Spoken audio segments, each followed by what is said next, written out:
All right, so Sunday, December 14th. At least nobody else got killed, although lots more people have been in and out of the hospital.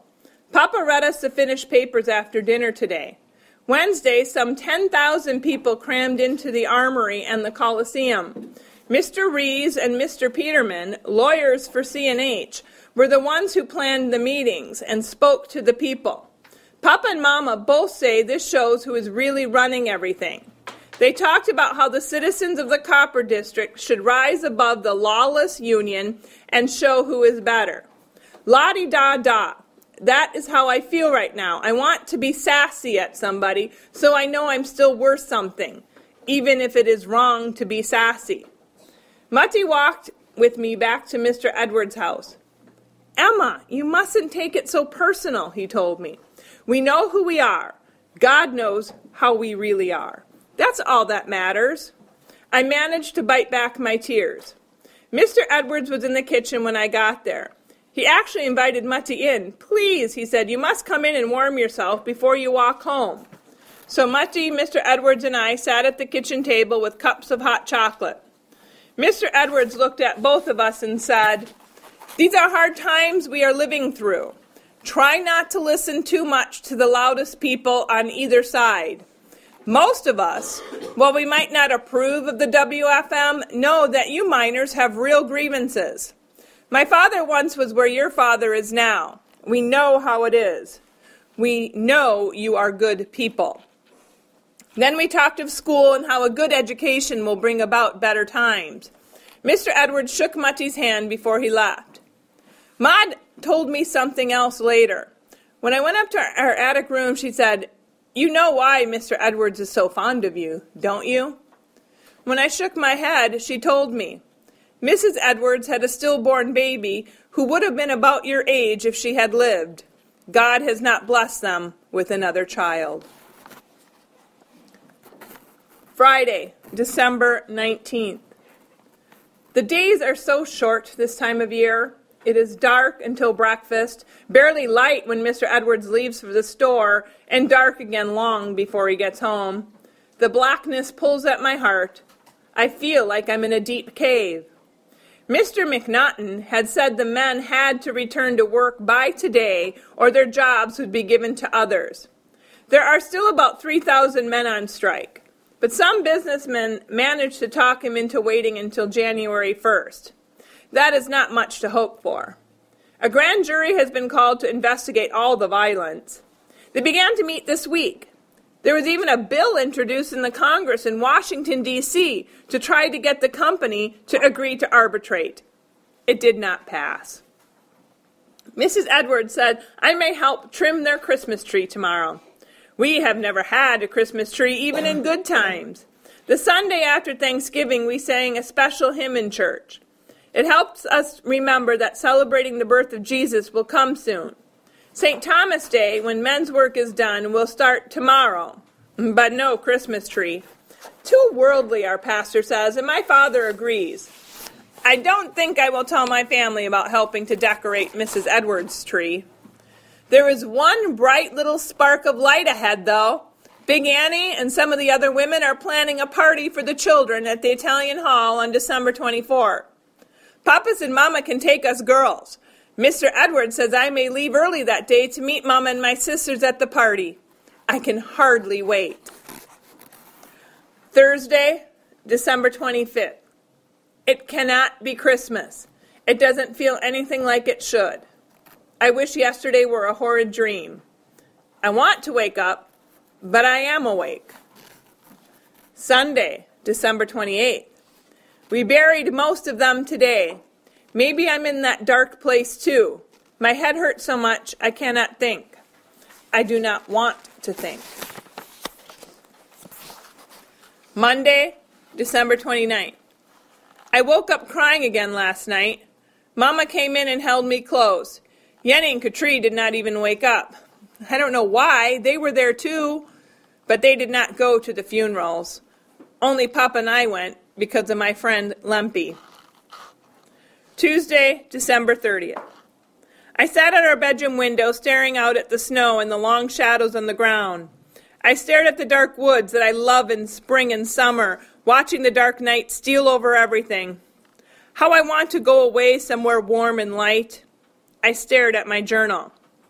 Papa came up, set down the oil lamp, and rubbed my back. He put a blanket around me.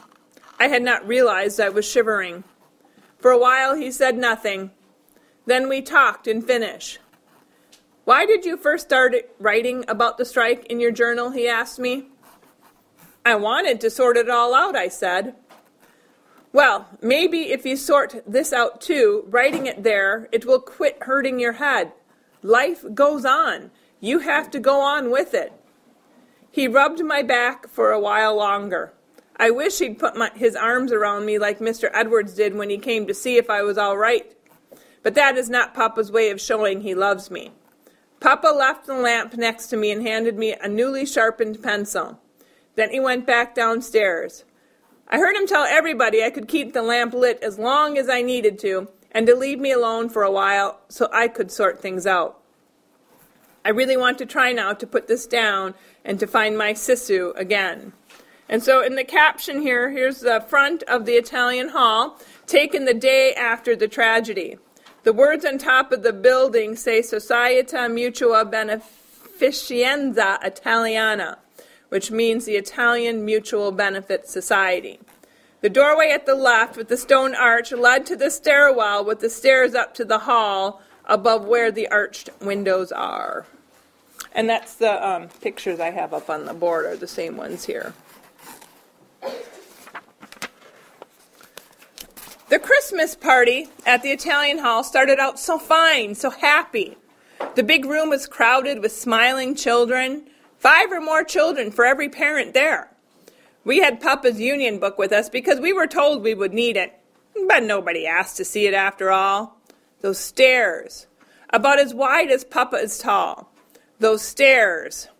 I hate those stairs. And then there's a picture of the fatal staircase there. There was so much light in the middle of that afternoon. Everybody was smiling, bright as a summer day. We sang Christmas songs in 4 languages, English, German, Finnish, and I'm not sure what the 4th was, maybe Italian, since it was in the Italian Hall. There was a little Christmas tree, not much of one, and no candles on it, just a bit of tinsel. A dime's worth, I heard somebody say, and some pink and blue crepe paper. But it didn't matter. It was still pretty. There were lots of people I knew and many more I didn't know. Lempy found me. I had not seen her in months, not since the church picnic, I think. Still, she was my best friend before Marie, and she helped me get over Mr. Huckle's death. The saffron cake was so good, bright yellow like the sun I need right now in the darkness of my mind. Lempy brought me a piece of it. We talked and talked. Yenny and Katri ran around as much as there was room to in the crowded hall. The hall got more and more crowded. There was not an empty chair anywhere in the rows and rows of folding chairs they had set up. Even the balcony area on the stairwell side, over the ticket office and restroom areas, was full of people.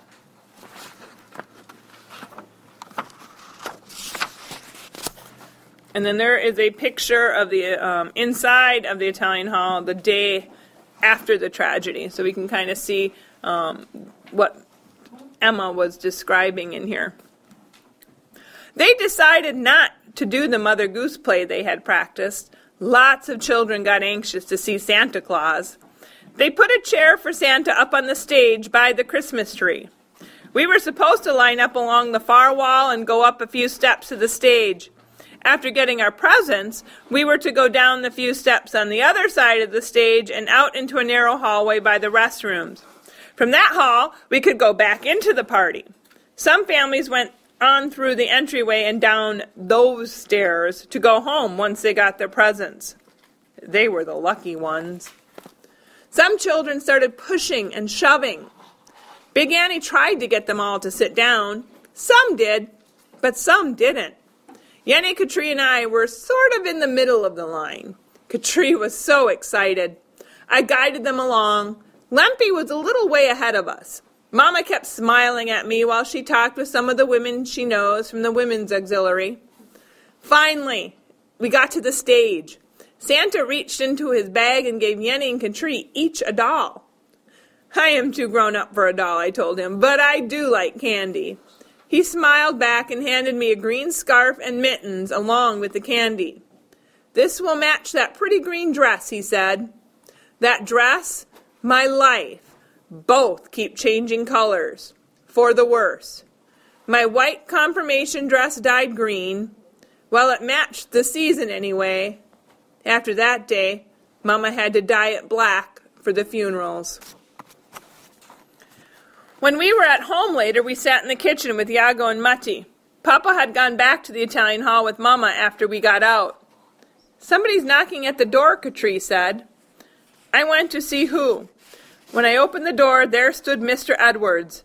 He let out a huge sigh when he saw me. Finally, the right house. Emma, thank God you are all right. He wrapped his arms around me and hugged me. Then Iago came out from the kitchen.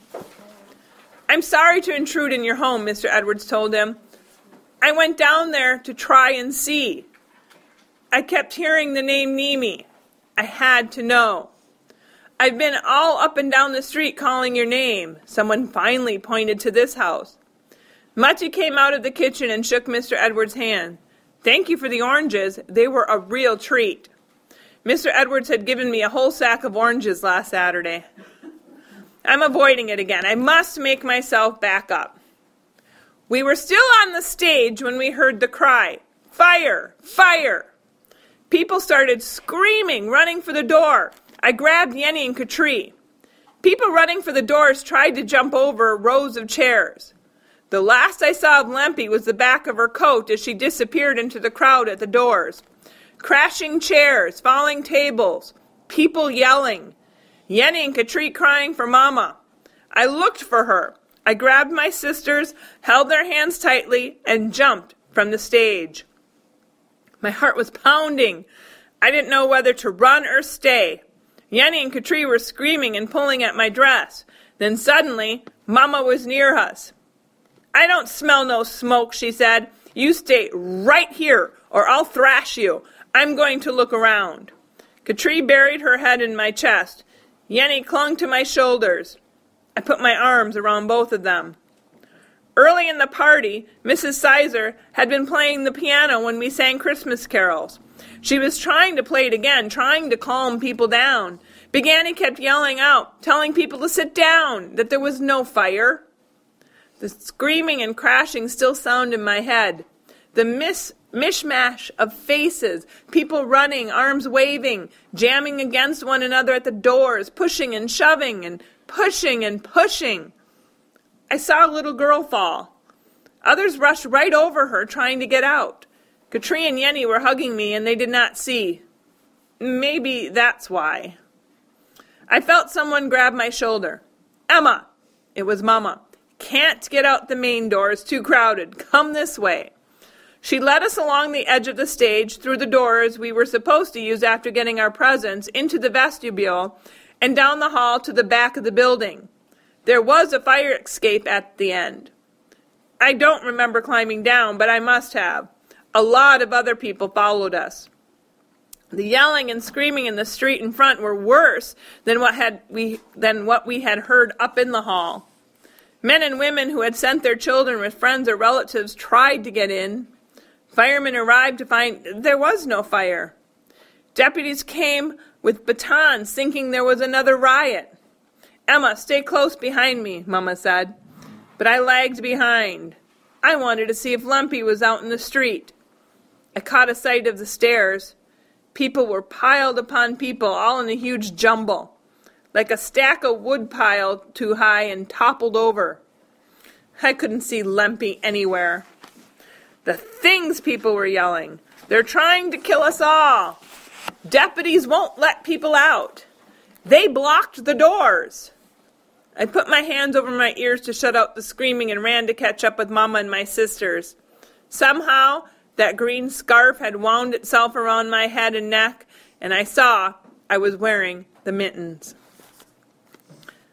Once we got home, Mama left again with Papa to go back and see if they could help in any way and to help Lempy's parents find her. A long time later, they